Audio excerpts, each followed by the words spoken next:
ஓரணியில் தமிழ்நாடு என்று நம்முடைய முதலமைச்சர் அவர்கள் தொடங்கி வைத்திருக்கக்கூடிய உறுப்பினர் சேர்க்கக்கூடிய அந்த முனைப்பு மிகச்சிறப்பாக தமிழ்நாடு முழுவதும் நடந்து கொண்டிருக்கிறது.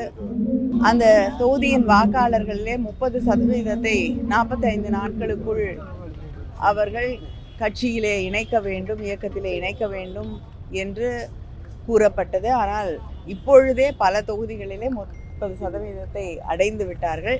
நிச்சயமா மக்களுடைய வரவேற்பு அந்த அளவிற்கு மிக சிறப்பாக இருக்கிறது. இன்னைக்கு இங்கே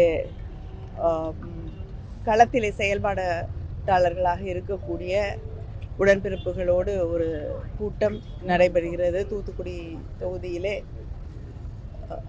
தூத்துக்குடி மிக சிறப்பாக அந்த பணிகளை ஓரணியில் தமிழ்நாட்டு பணிகளை சிறப்பாக செயல்படுத்தி கொண்டிருக்கிறது என்பதை பார்க்கும் பொழுது மகிழ்ச்சியாக நம்பிக்கையை தரக்கூடியதாக இருக்கிறது. நடத்துறாங்க மக்கள் மத்தியில் வரவேற்பு. அதே மாதிரி இப்போ எடப்பாடியும் ரோட் ஷோ சொல்லி ஃபேன் செட் போட்டு நடத்துறாங்க. அதை பற்றி இல்லை, சிஎம் நடத்தும் போது நீங்களே சொன்னீங்க மக்களுடைய வரவேற்பு இருக்குன்னு. அவருக்கு என்ன இருக்குன்னு நீங்களே பார்த்துக்கிட்டீங்க. பெரியார் கொள்கையை பின்பற்றுவாங்க. திருச்செந்தூர் சுப்பிரமணிய சுவாமி கோவில் கும்பாபிஷேகத்துக்கு எல்லா வேலையும் முன்னாடி வந்து பண்ணீங்க, கடைசி வரைக்கும் இருந்தீங்க. கடைசி வரைக்கும் இல்லை, அது வந்து என்னுடைய நம்பிக்கைங்கிறது மற்றொரு என்பதை தாண்டி மக்களுடைய நம்பிக்கை, அதற்கு நான் மதிப்பளிக்க வேண்டும். அதுவும் இல்லாமல் இந்த கும்பாபிஷேகத்திற்கு வரக்கூடிய மக்கள் கிட்டத்தட்ட 5 லட்சம் மக்கள் வந்திருந்தார்கள். அவங்க அந்த எந்த வித பிரச்சனையும் இல்லாமல், கஷ்டம் இல்லாமல் அந்த நிகழ்ச்சியிலே கலந்து கொண்டு அவர்கள் பத்திரமாக செல்ல வேண்டும் என்பதற்காகத்தான் எல்லா ஏற்பாடுகளையும் தொடர்ந்து செயல்பட்டு கண்காணிக்கிறோம்.